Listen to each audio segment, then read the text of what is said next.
Hey guys, Luke here, and today I'm going to be showing you how to get a blank name on Twitter in 2018.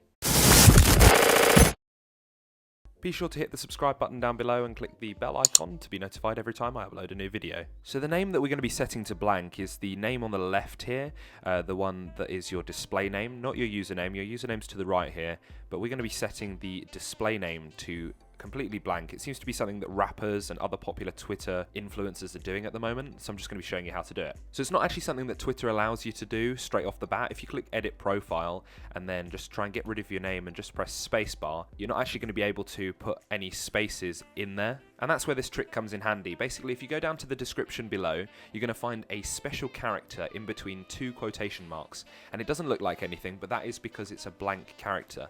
If you highlight what's in between those two quotation marks and copy it to your clipboard, then you'll be able to paste that special character into the name field here. So if I just paste it in there, and you'll see it comes up with a little space, which is obviously not what Twitter were allowing you to do before. Then all you have to do is just click Save Changes. Wait for that to refresh, and as you can see, the name is now gone from the top left here, but it still does appear here next to your actual tweet. So if we just refresh the page, you'll now see that your name has actually disappeared from there, and you can now have a blank name on Twitter. I hope you liked this video. If you did, please smash the like button down below, and obviously if you have any problems, you can let me know always down in the comments below. And as always, I'll see you all in the next video.